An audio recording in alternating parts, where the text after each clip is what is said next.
there running scared. His old man in a bottle. He done quit his 9 to 5. He drink full time. Now he's living in a bottle. See that black boy over there running scared. His old man got a problem, and it's a bad one. He done pawned off damn near everything. His old woman a wedding ring for bottom. And don't you think it's a crime when time after time after time people in the bottom, there's people living in the bottom. Listen to me. See that sister, her shop was fine. Oh, she's finally taking wine from the bottom. She told me, oh man, committed a crime. He's doing time. She's hanging in the bottom. I seen her out there on the avenue all by herself. She sure need help from the bottom. I seen her, the man tried to help her. She cussed him out and hit him in the head with the bottom. Okay, welcome to The Reality Check with Charles Butler. Yeah, it's a little crime, a little Gil Scott Heron here. Time after time, people in the bottle. You know, things don't change. The more they stay the same. Today, we have a guest with us who I wanted to, I want you to get their opinion. You know, the question is, how does an Indian Jamaican woman from California get middle-class white people from Ohio, Michigan, and Pennsylvania to vote for her? That is the question. And Mr. Jonathan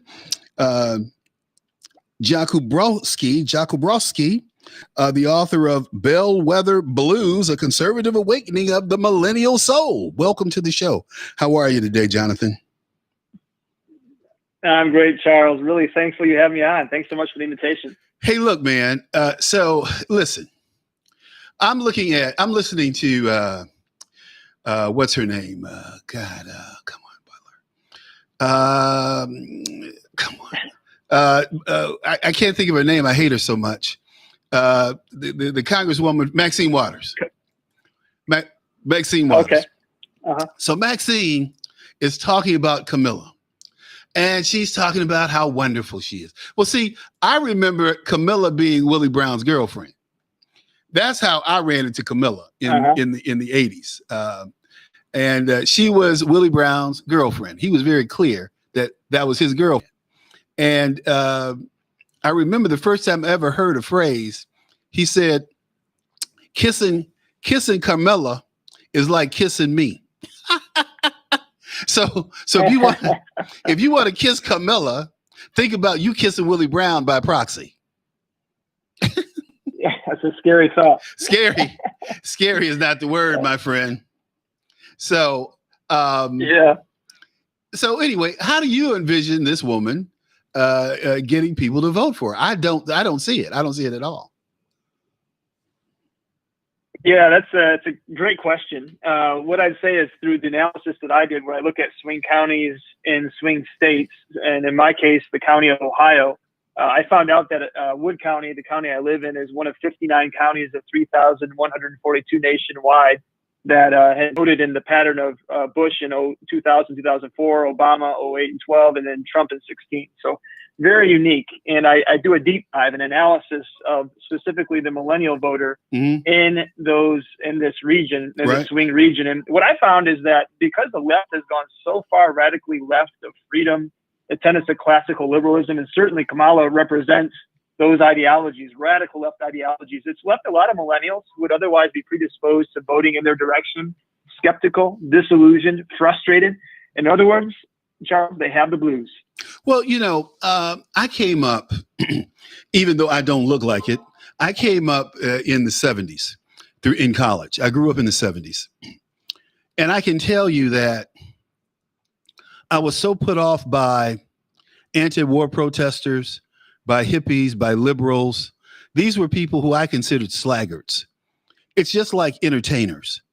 you remember the kids who were actors and actresses and wanted to be movie stars? They were lazy. They were anti-establishment. They weren't the leaders in school. They were like the counterculture kind of folks, right? Am I right or wrong? Yeah. No, I agree with you. I think a lot of the people on the left, those that are kind of puppeting these ideas of defunding the police, represents the bourgeoisie, these very wealthy, high-minded elites in their ivory towers who don't have to live with the consequences of their decision-making. Their goal is to concentrate and consolidate power and authority in a Marxist-like manner, and to take that authority and then use it as a baton over the rest of our heads. And you look at what Kamala did in California as an attorney general, and I think there's a lot of incredible questionable things like what that she was engaged in using the rule of law disadvantageously. Give us an example. I know what the examples are, but give the audience an example. One example is death row. There was a number of inmates on death row, and she withheld evidence that would have otherwise liberated them. She withheld it intentionally for a long period of time until it was forced out of her. And these inmates, there was proven innocence there. That was a huge issue. Tulsi Gabbard talked about it. I mean, she excoriated her on public television in the debates over several of these issues, that being one of the most foremost. Yeah, I know. But this is the thing that gets me about people like Camilla, Barack Obama, Maxine Waters. These people sit in the ivory towers and see Barack Obama, if he were an elected president, this is a guy who couldn't pass a security background check. If he were elected U.S. senator, he could never have been seated as a sitting senator, as a government employee. If he'd go to the government to apply for a job, given his background, given his associates, given his Marxist rhetoric, I mean, could you imagine a member of Congress standing in the Senate saying, "I'm a socialist"? Could you imagine that 20 years ago? Could you imagine that 30, 40 years ago? Who is Bernie Sanders? Bernie Sanders claimed to march with Martin Luther King. He's a damn lie. You know, Kamala Harris. Yeah, Kamala Harris got two jobs from Willie Brown when she was young, making six figures apiece, sitting on these boards. Now, you know, I was jealous. I'm not gonna lie to you. I was jealous that I didn't have a vagina I could use to get one of those jobs. See, and so what people try to ignore about folks is who they are and how they play with. How do I sleep to the next job? Yeah. You know, I mean, yeah, Kamala did she's a bitch. She has a bitchy attitude. I don't think she's forceful or strong. I think she's disrespectful. It's just like the woman she replaced, Barbara Boxer. I remember that dumbass Barbara Boxer saying to a general, don't call me ma'am. I'm not a ma'am. I'm a senator. You dumb, ignorant person. You say, yes, ma'am, yes, sir. That's what we're trained to do in the military. It's not about your title. He did address her as, she's just, see, they're so stupid.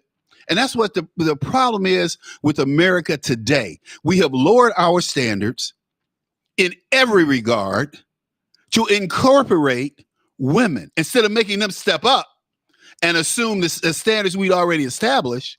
We've lowered standards across the board, dude. Across the board. I remember, Charles. I think it's an issue of identity politics. Okay. No longer are we able to look at somebody on the basis of what they delivered. You know, and I think it was the words of Martin Luther King, right? And on the basis of your character, or excuse me, the content of your character, not the color of your skin. Now it's all about the color of your skin or your gender. It's all about how you fit into these specific identity groups, and intersectionality is this ideology that the left has created, where if you're a female, if you're a minority, if you're trans, if you're non-Christian, you're at the top of this intersectionality scale and you deserve everything. You deserve to receive immediately all the benefits that society owes to you. Whereas if you're white, male, Protestant, straight, and you're at the very bottom, you got to pay reparations, you got to pay the dues, you need to repent of your whiteness. That's all about identity politics. And well, let's just talk about this. Let's talk about it this way. because this is how I look at it from my perspective. And I'm doing this from an intellectual kind of deal, okay? As far as I'm concerned about America,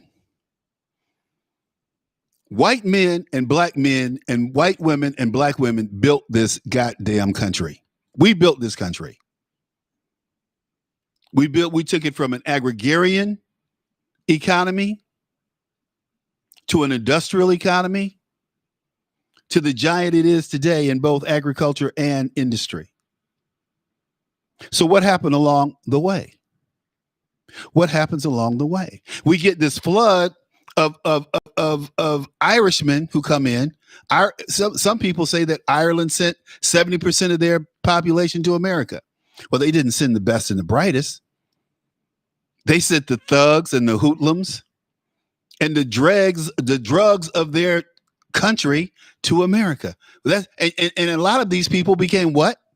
Policemen. Where did all the corruption come? I mean, when you start talking about corruption and you look at history and it correlates the Irish coming to Boston, New York, and becoming, I mean, the graft, the whole, I mean, it was just wide open for graft and corruption for these people because that's who they were and that's who they are.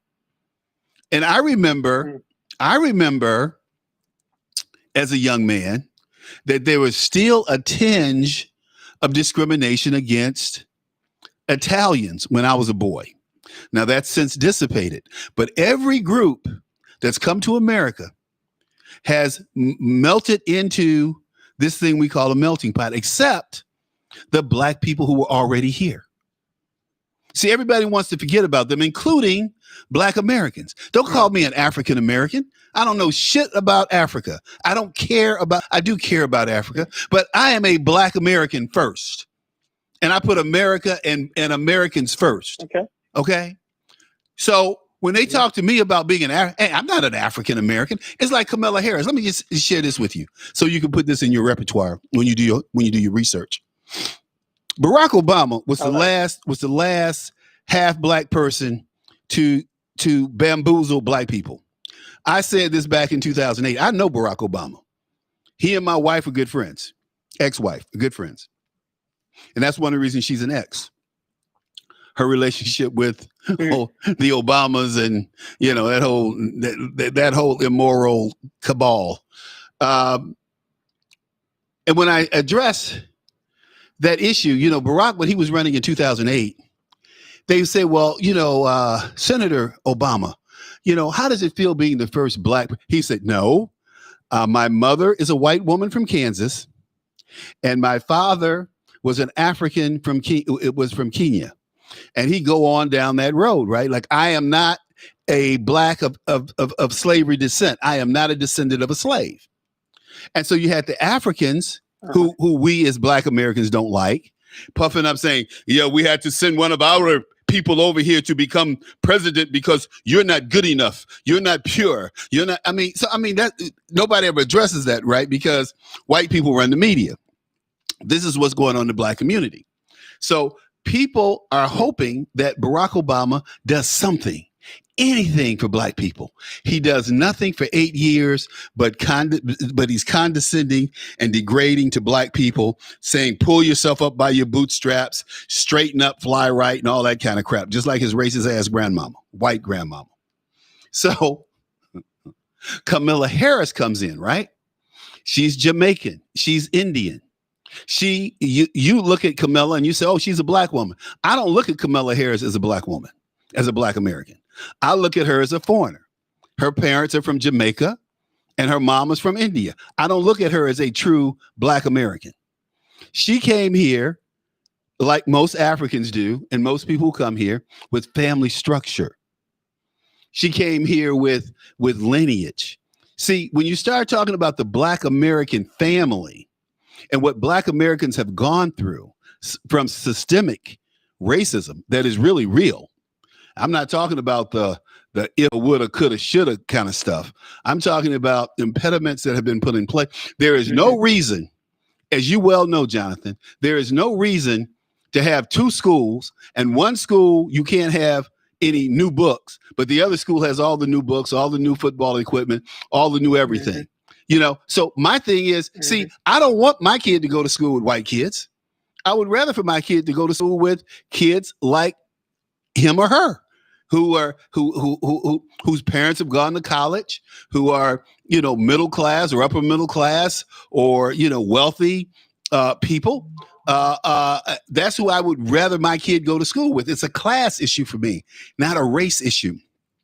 So when you start playing this race role, which we've played and which has been played in America, you get the kind of results that we have today in terms of people saying, well, we're going to bus poor black kids to rich white schools. Well, what does that do to the psychology and the psyche of black children who are leaving these ghettos, going to these areas that are just immaculate and have everything, and they have nothing? You see what I'm saying? Nobody's addressed that, and including these dumbass black leaders. What you have to remember is that most black leaders were dumb, ignorant ass ministers, just like that dumbass. Excuse my language. The guy out of what's his name? Barrington, the big fat guy. What's his name? Anyway, I'll come up with it in a minute. Yeah. I don't know. Barber, that's his name. Big fat ass Barber. He needs to go somewhere and get a gastrointestinal something or other. But again, we have people like that who are just ignorant, and they want to talk about that Jesus Christ. Hey, I'm all for Jesus Christ. I'm all for God. But at the end of the day, black folks need to pick it up. Black folks need to act like they have some sense. Black folks need to get back to what we were doing in the 40s and 50s and 60s before it became okay to blame Whitey for our plot in life. See, Jesse Jackson started that. Go ahead, man. How Kamala Harris is not going to move the black vote, and I'm telling you, because black people don't consider her to be black. That's it. So it's pure and simple. Well, yeah, a lot of what you're saying reminds me of Thomas Sowell. Thomas Sowell's economics and his assessment of the Great Society and how devastating it was horrible to Black Americans specifically. And I think a lot of his thoughts, they relate strongly to the idea of we got to look for the content of character. Let's erase identity politics. Let's find a way to pursue the greater aims that are listed in the Declaration of Independence, for which Martin Luther King said, this is a promissory note that I'm cashing in, that life, liberty, and the pursuit of happiness. These are things that I dare to pursue. Those things have been... When you talk to millennials in swing counties... Sorry, go ahead. No, but those things have been denied black people. They've been purposely denied to black. Look, on the south side of Chicago, let's give you an example to your point and to Martin Luther King's point. This is the deal. This is the deal. Why do black people feel that they cannot walk outside after dark? They cannot walk around parks and in their neighborhood after dark. And I'm talking about well-heeled communities like where the Barack Obama's house is. You don't take your behind out at night unless you got your gun. Because people are out to kill you. People are out to rob you. People are out to shoot you just because you live in the neighborhood you live in. So we have never to this day, the last time that blacks were allowed to prosper was during Reconstruction, when the federal troops protected their rights to do what they needed to do and to pursue life, liberty, and happiness. After that, this country neglected black citizens. I don't care if it was in Georgia. I don't care if it was in Chicago, Illinois. The mayor here, Mayor Richard M. Daley, as late as 2010, refused to allow black citizens to protect themselves against criminals. The Justice Alito wrote in his pleading, in his majority opinion, when we got the right to carry concealed weapons, that the mayor of Chicago, Mayor Richard M. Daley, refused to protect his black and brown citizens in high crime areas. You're talking about life, liberty, and happiness. And I'm talking about just the basics of being safe in your own damn neighborhood, dude. Yeah, that's what those things are supposed to be about. And I'm with you. And Frederick Douglass, one of the great heroes of society. I argue the greatest man alive of his generation. Him and Lincoln together were quite a powerful combination. But you look at the writings of Frederick Douglass and his encouragement to Black Americans who had just escaped slavery and that Reconstruction era. If Lincoln would have lived, I think we would have had a different set of circumstances. But to your point, we didn't. We stepped into Jim Crow. We had all these laws turned upside down, the 14th, 13th, 14th, 15th Amendments, these amendments that were critical for ensuring that those promises would be granted to Black Americans weren't. So we had to go through another 100 years of trial and strife. And there's a lot of, I think, free-minded millennials that agree with that. But the question becomes, Jonathan, for me as a Black American, the question becomes for me as a child who experienced Jim Crow. The question becomes to me, how could anyone with a decent heart, how could anyone embrace the discrimination, the systemic discrimination perpetrated against Black people? I don't talk about people of color because Mexicans consider themselves white. And those Mexicans who, like, I didn't even know, and you probably didn't either, that Richardson, the guy who worked in Clinton's administration, was a Mexican. All of a sudden, he goes back to New Mexico and he runs for the governor of New Mexico as a Hispanic. Geraldo Rivera. Mm-hmm. Geraldo Rivera used to be Jerry Rivers, remember? Yeah, I didn't know that. Geraldo Rivera, if you're looking up, Geraldo Rivera, when he came on the scene in the 70s, his name was Jerry Rivers. And he was cool and he was dashing. And, he was the stuff, man. But at the end of the day, when it got popular, he changed his name to Geraldo. I'm Geraldo Rivera. How you like that imitation? Yeah, I'm impressed. Yeah, I speak Spanish. Actually, I lived in Guatemala, but I can't name the same way that you delivered the accent. That was impressive. I'm impressed. Wait a minute, Jonathan. You were in Guatemala.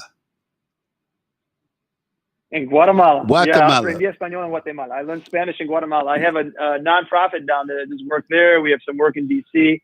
It was mission work, and now I'm back in the U.S. obviously, and I'm engaged in a whole bunch of activities, nonprofit and otherwise, with the church. Guatemala. We had a Guatemalan housekeeper, and she wouldn't teach my daughter Spanish. My daughter was learning Spanish in school, and she wouldn't speak Spanish to my daughter. And she would try to argue with my wife. Well, I had spent a little time in Guatemala as a military attaché. Oh. And okay. And I don't have a great deal of respect for Guatemalans, poor ass Guatemalans. And I told this woman, I said, listen, let me tell you something. See, I know how they treat Black people in Latin America. So, well, let me just put this: Mexico, all the way down to the Peru, how they treat Black people in south of the border, right? A lot of people don't even know that there are huge Black populations south of the border. I mean, like in Mexico, there's a group called the Old Mex. They disappeared. This is one of those, right? Say again? I think in Belize there's a large Black population. Yeah, Belize is a large population, but that was controlled by the Brits. And, Belize has a very interesting history. But anyway, but in Mexico, you have a lot of Blacks. In fact, when I point out to my friends who talk about this Black-Brown coalition BS, I said, do you understand that Mexicans hate Blacks? I mean, I used to live in California. I lived there for 20 years. I don't have any there. I love dating Latino women. Let me be clear. I love dating Latino women. Especially the ones that look like Eva Longoria, okay, or J-Lo. But the rest of them, like Bush's wife, they can send them all back south of the border, as far as I'm concerned. So again, well, Charles, I say I apologize. Let's break in. I have another radio call here at 2:30. I do apologize. They only told me 20 minutes, but you're giving me an education. That's all I can say. Man, listen. Why did he just book you for a half hour? I can't believe it. See, AJ is good. I was told. AJ's good. I love AJ. AJ's great. But I'm gonna have to get you back because I want to hear, and you're gonna have a little bit more time to do some more homework on how Kamala Harris is going to win over Illinois and Michigan. And black people ain't going out and vote for her, dude. Black people are not going to vote for her. I hope she loses Illinois, but that I don't know that that's going to happen. Illinois with Biden. Well, let me just say this: like a lot of blue states, if you win Cook County, which is Democrat, you win the state. The rest of the state, it's like when I went to Michigan. I was in Michigan when Hillary Clinton was running against Trump and Pence. And outside of Ann Arbor and outside of Detroit, the Wayne County, everything that I saw was Pence, Trump, Pence. It was all blue. There was no Hillary signs anywhere. Yeah. There were no Hillary signs anywhere. Yeah. So when the tally was done, when the tally was done, it was Hillary won the Southeast, and she won a couple of other pockets, but the rest of the state was all red. Hey man, look, you better get running. Yes, sir. And that's what I'm saying. I'm looking forward to doing my education. I got some research to do. To your point. You're going to have fun, man. You're going to have fun because this is a great time. This is a great time to be an American. This is a great time to be in the political arena. And I love it. I love what you're doing. And you got to come back, spend some time with me. Let's talk about Guatemala. All right. We'll book 60 next time. It's going to happen. I'm sorry. All right. Booked for 20. All right. Thank you. Hey, thanks, Jonathan. Appreciate it. Appreciate you, man. You take care. Okay, you too. So, folks, bye, Jonathan. So, folks, I got a little clip here of what's her name, Maxine Waters. I can't stand Maxine Waters. Those of you who knows me know that I can't. I didn't say I can't. I can't. I can't stand Maxine Waters. And the reason I can't stand Maxine Waters and her bad wig wearing self is because she's so ignorant. So let me just break down this little thing that she's going to do on Camilla. I'm going to break this down for you. This is going to be fun. This is going to be funny. So, stay tuned. Hang right here. Here we go. Dun, dun, dun, dun. Dun. Come on. Oh, here we go. Let me turn up the sound. Supporting Harris for this nomination. What do you think? I am overjoyed.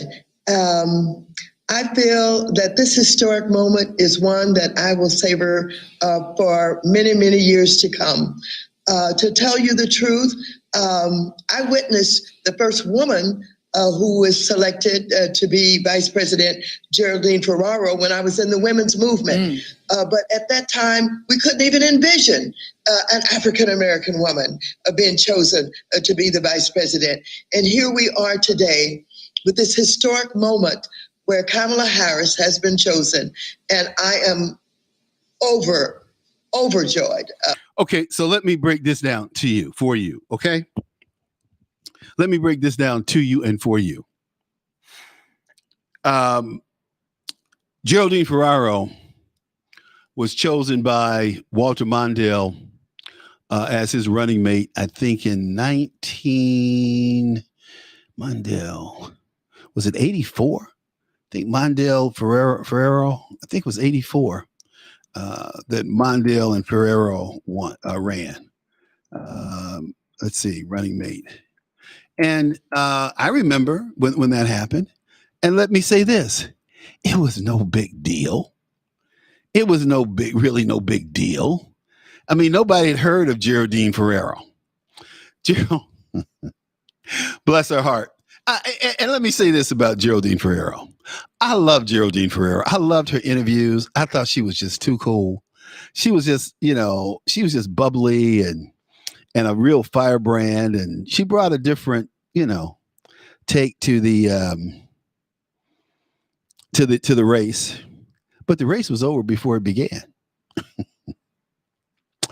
Whoops. The race was over before it began. Why do I say that? Well, that was in 84 when she ran. That's what I thought. So,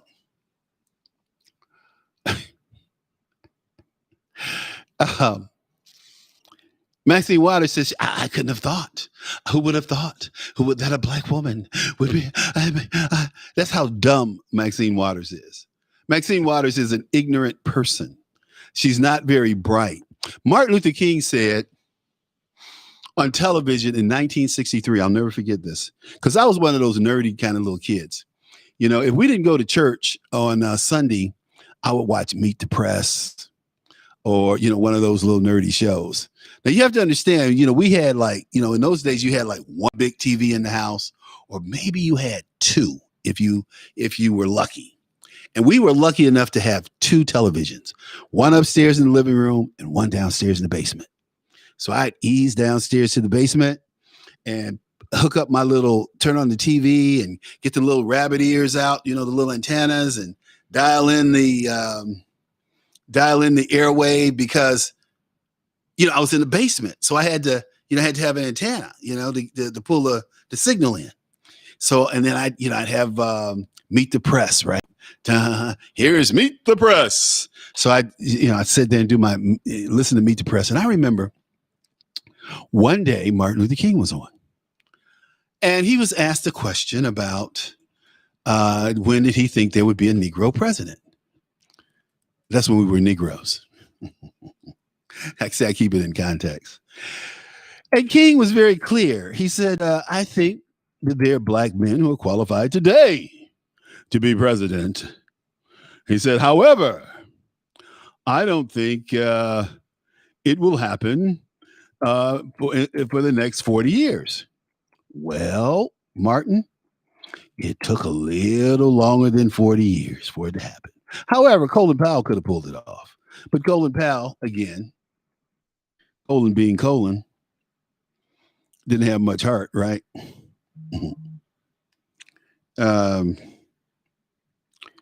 Let's see. Oh, bomb threat. Bomb threat at a Gold Coast hotel. Let me see if it's a hotel by me. Let me just check that out, folks. Real quick. Gold Coast Hotel. 9:30. Oh, that was last night that they had this. Oh, it's Pearson. Okay. Gold Coast Hotel. Demanded money. Yada, yada, yada. Oh, these guys, they're picking up the pace, man. They're picking up the pace, messing with folks. Okay. So anyway, but King on, what was it? He predicted that there would be a black president in 40 years. And so, that always kind of stuck with me, right? And here you have this chick, Maxine Waters, saying, well, we couldn't have imagined that we would have a black woman as vice president. Yeah, I mean, see, that's the difference in people who are educated and people who are not educated. You see what I'm saying? There's the difference between educated people and uneducated people. King was very clear that he thought that there would be a black president in 40 years. If I could, what I'll do is King will get a Negro president. I'm gonna play this clip for you because it's a clip that Robert Kennedy, when he was Attorney General, said that he could imagine the possibility of a Negro president in the United States within perhaps 40 years. Do you think this is at all realistic? Well, let me say first that I think it is necessary to make it clear that there are Negroes who are presently qualified to be president of the United States. There are many who are qualified in terms of integrity, in terms of vision, in terms of leadership ability. But we do know that there are certain problems and prejudices and mores in our society which make it difficult now. However, I am very optimistic about the future. Frankly, I have seen certain changes in the United States over the last 2 years that surprised me. I've seen levels of compliance with the Civil Rights Bill and changes that have been most surprising. So on the basis of this, I think we may be able to get a Negro president in less than 40 years. I would think that this could come in 25 years or less. Wow. Wow. I didn't say that. King said that. See, I only take you to things that are relevant. Okay. I only take you to the issues that that are relevant. That's what I do. I only stick to the facts. That's why I call the show The Reality Check. See, David Webb can try to steal my name, but he'll never steal my content. And that's been done before too, by Glenn Beck and his boys. So YouTube, I'm just putting in here youtube.com. I'm telling a friend that she can get my show. Let's see. My show is The Reality Check with Charles Butler. I love it. You can't make this stuff up, people. You can't make, like I said, when King said that, how come people don't talk about the fact that Martin Luther King said, and this was in 1963. So we're talking about 1963, 4 years. We're talking about 2003. Well, King would have been right if Colin Powell had run in 2000. When you came to Ravon's class, we were talking about black issues. We were talking about Du Bois versus Booker T. Washington versus Frederick Douglass versus Charles Wesley, Franz Fanon, The Wretched Earth. When you start reading these black historians and these black men, and reading their insights and breaking them down, like some people think, and these are educated people, think that Du Bois wrote a book called The Problem of the 20th Century is the Color Line. No, that was the initial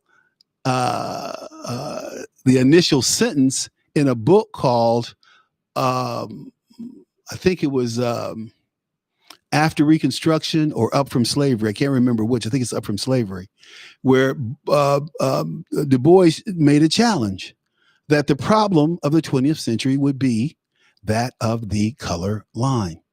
Race is still an issue in the 21st century. Here we are sending people to the moon, and we still have white people who think that black people are inferior to them. Not understanding, of course. And, I remember embarrassing these white people so bad one day. They were making these monkey noises, trying to mess with me, right? So the beauty of technology, and when you use technology, the beauty of technology is that you bring it home. You can use technology to make a point in a very short period of time. Like, when we used to get in the barbershop, we used to get into arguments, right? We used to have these big discussions, and you really couldn't really settle anything for like months because, you wouldn't show up or a guy wouldn't show up, and you come back and you'd have the information. He wouldn't be there. Or he'd have the information. Today you just get on Google and you go to credible sources. Let's not just talk about Google. Let's talk about credible sources. So anyway, these people are making these monkey noises at me, right? These young people, men and boys and girls. Like I'm a monkey, right? So I take my phone and I go to a picture that shows a monkey being trimmed, being shed, his fur being shed off his body. Because you have to remember one thing: white men are far hairier than black men ever dreamt of being. Some of them have hair everywhere, from their neck all the way down to their toes, just hair everywhere, like cavemen. So you don't find cavemen in Africa. Nobody really wants to talk about that. But you go do your homework. Go Google Neanderthal in Africa. Guess what? Doesn't exist. Because what? That's the cradle of humanity, the cradle of the human. The human and Neanderthal interbred in Europe. Hello. That's not Charles Butler saying that. Great Times article talked about it, but I've been talking about it since I was in college because it only made sense from what I was reading and putting together.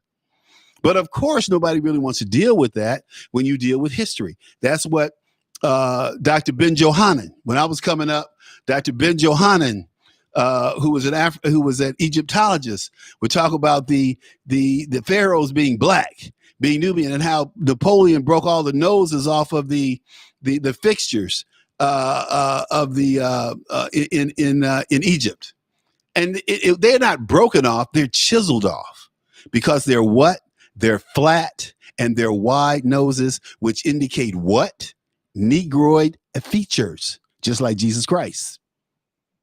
Now I'm not even going to get into Jesus Christ today in Revelations, 22, blah, blah, blah, blah. I'm not going to get into that today, but I will do this. I will say that the reality is when I showed these white people this picture of this monkey being trimmed and underneath that fur was white skinned, the look on their face was worth $1 million. It makes me smile today because they realize that they are truly the descendants of monkeys, not black people.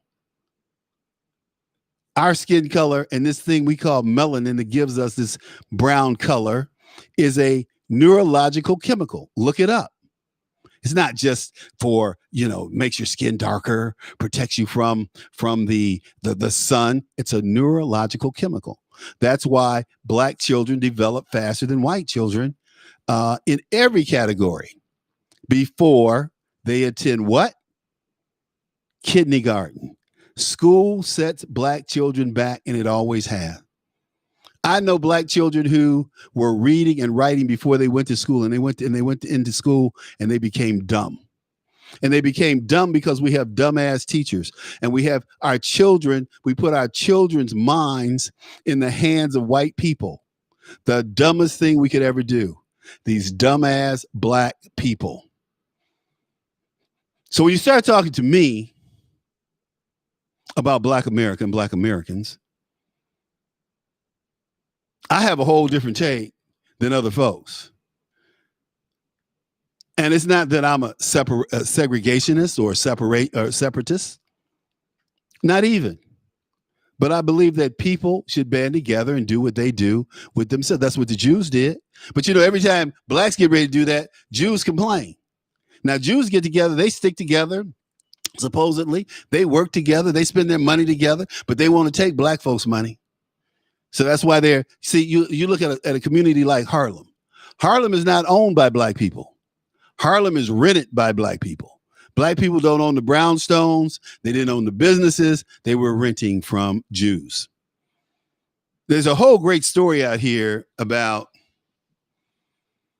Jews and blacks. And you know who it starts with? I know you don't, but I'm going to tell you. Booker T. Washington.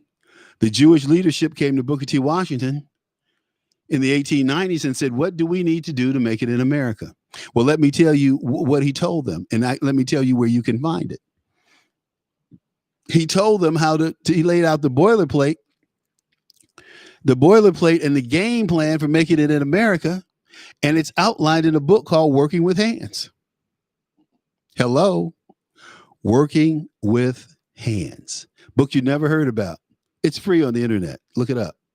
Go to Google Books. Working with Hands by Booker T. Washington. Wonderful book. Enlightening book. Anyway, I'm going to go back to this girl, Maxine Waters, because I don't believe we didn't believe there could be a black woman. Shirley Chisholm. Shirley Chisholm ran as president, not vice president. Shirley Chisholm ran as president in 1972. I'll never forget. That's the first time I'd ever heard of Shirley Chisholm.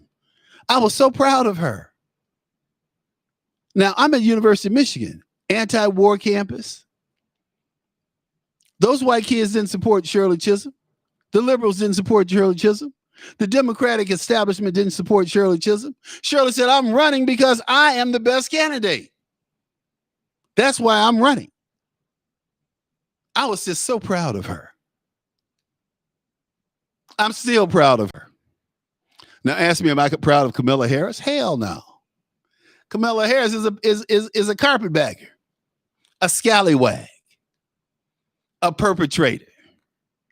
She's used her good looks to get ahead. And she was, when she was young, oh, she was a good looking girl. Like I said, I met her with Willie Brown in San Francisco at social functions. They were a real couple.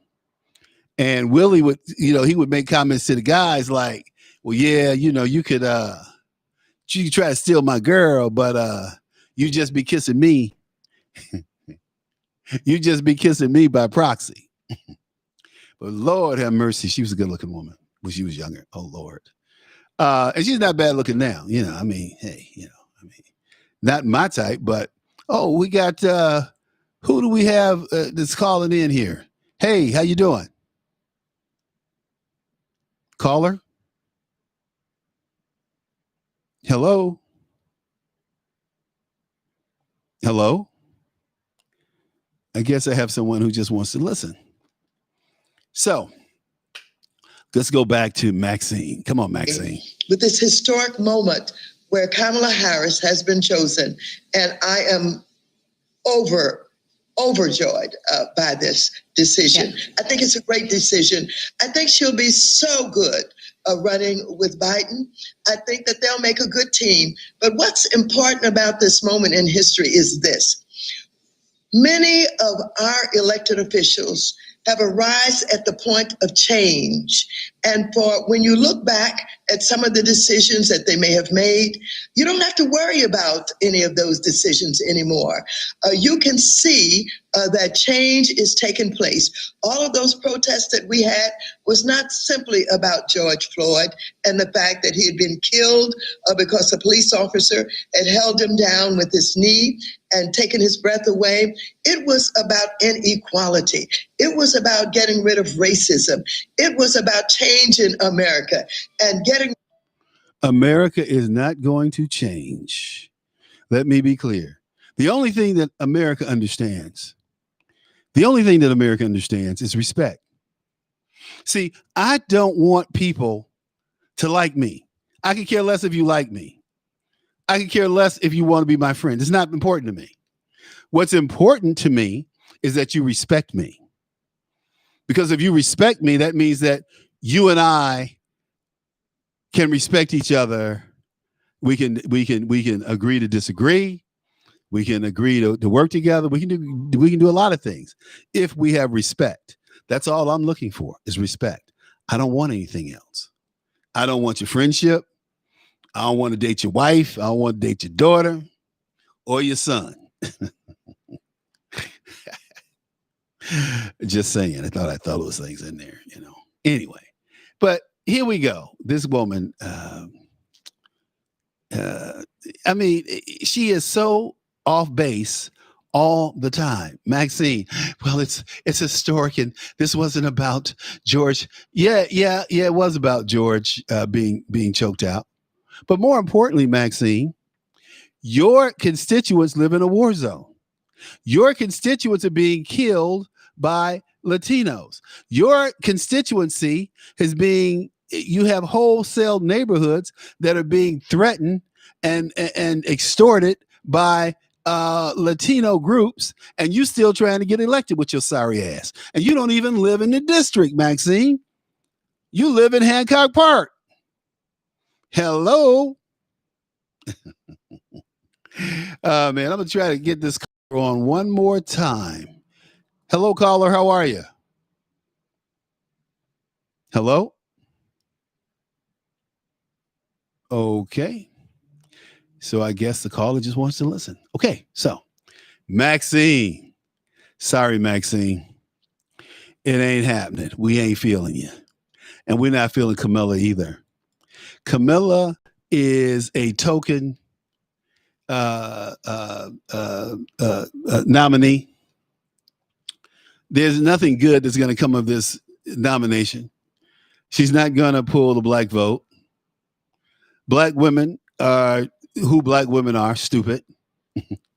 They go out and give 9 of every 10 of their votes to racist ass Democrats who have policies that have destroyed their sisters, their fellow sisters, and had their foot on the necks of their fellow sisters, in that it's easier for a young girl to get an apartment, to have a baby, get an apartment, get some food stamps, than it is for that young girl to finish high school and go to college and make something of herself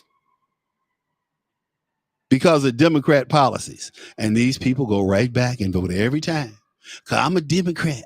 I'm a Democrat. They're just stupid as dumb as dirt. Just, do you ever see that movie Dumb and Dumber? Black women voters, Dumb and Dumber. Now ask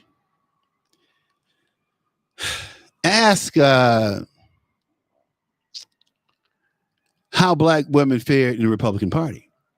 Well, I can tell you they fared pretty well. You look at Condoleezza Rice. Condoleezza Rice was not only National Security Advisor, she was Secretary of State. Bill Clinton would never have had a black Secretary of State, even though I did like Warren Christopher. I must admit, Warren Christopher was a great Secretary of State. I thought one of the best. He and Jim Baker, and this guy Pompeo. I think he's really good too. Now I'm going to put up Joy. Am I going to put up Joy Reid? No, I'm not going to put up Joy. I'm gonna. I would love to, but not going to do it. Is that? That's a Camilla. I'm going to play a little Camilla talking about women of color or black women's votes being taken for granted. Here we go. The larger issue is that for too long, I think candidates have taken for granted constituencies that have been the backbone of the Democratic Party and have overlooked those constituencies and they show up when it's, close to election time and show up in a black church and want to get the vote, but just haven't been there before. At some point, folks get tired of just saying, thank me for showing up and say, well, show up for me. Yeah, that may be. However, it's not. It's never been. But I've been saying this for the longest. Like, I remember when the guy from here, what's his name? Dirty Dick Durbin. I call him D Cube. Dirty Dick Durbin. He, like Joe Biden, took money from black children in Washington, D.C. so they couldn't go to charter schools or they couldn't go to private schools, and they tried to justify it. When we get through with Joe Biden and outing how Joe Biden and his racist policies, his racist tendencies, his soft bigotry, his overt bigotry in that we're going to have racial jungles if we have busing. There's no two ways to interpret that. We're going to have racial jungles. I don't want my child in a racial jungle. I didn't say that. Joe Biden said it. And I can't blame him, but that's what he said. Anyway, I know. Give Uncle Joe a break. I don't give him a damn thing. I think Uncle Joe needs to go somewhere and sit down and rest. He's kind of like Jimmy Carter. Jimmy Carter's pushing 90. And Jimmy Carter, I think he's 92. And I often say that Jimmy Carter can transition now because he doesn't have to get up every day and prove he's not the worst president that we had.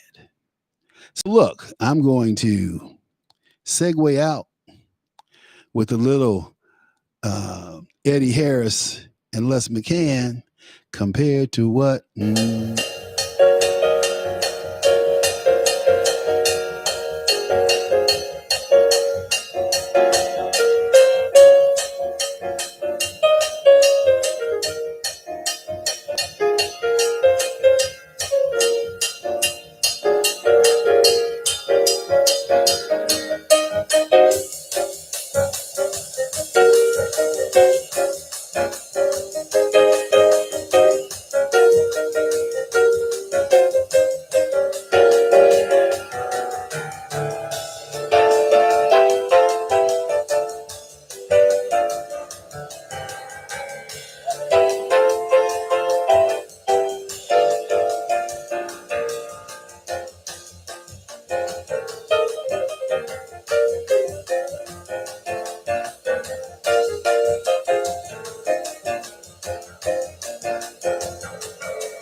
the love are hanging on me, push and shove. Possession is the motivation that is hanging up the goddamn nation. Looks like we always end up in a rut. Everybody now trying to make it real compared